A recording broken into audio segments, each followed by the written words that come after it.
course po talaga na gusto ko is engineering. Pero way back nung high school, I was a varsity po.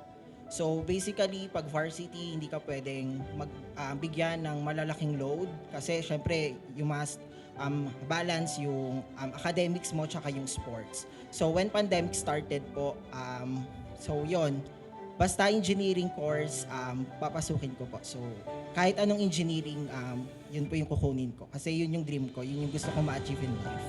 So, a short story lang po, merong scholarship na iba-iba po for example, academics po, sports na ayun. So naka-help naman po siya sa akin throughout my journey.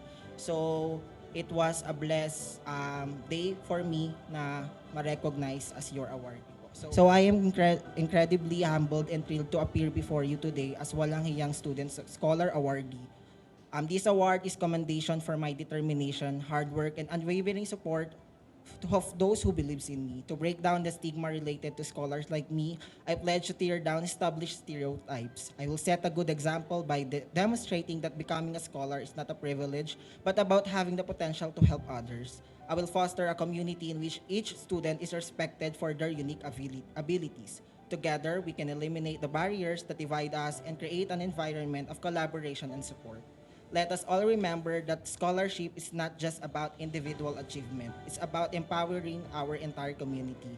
I'm committed to working continuously to change the stereotype against scholars. And hopefully, every walang hiyang estudyante and scholar will be celebrated for their contributions to our community. Thank you.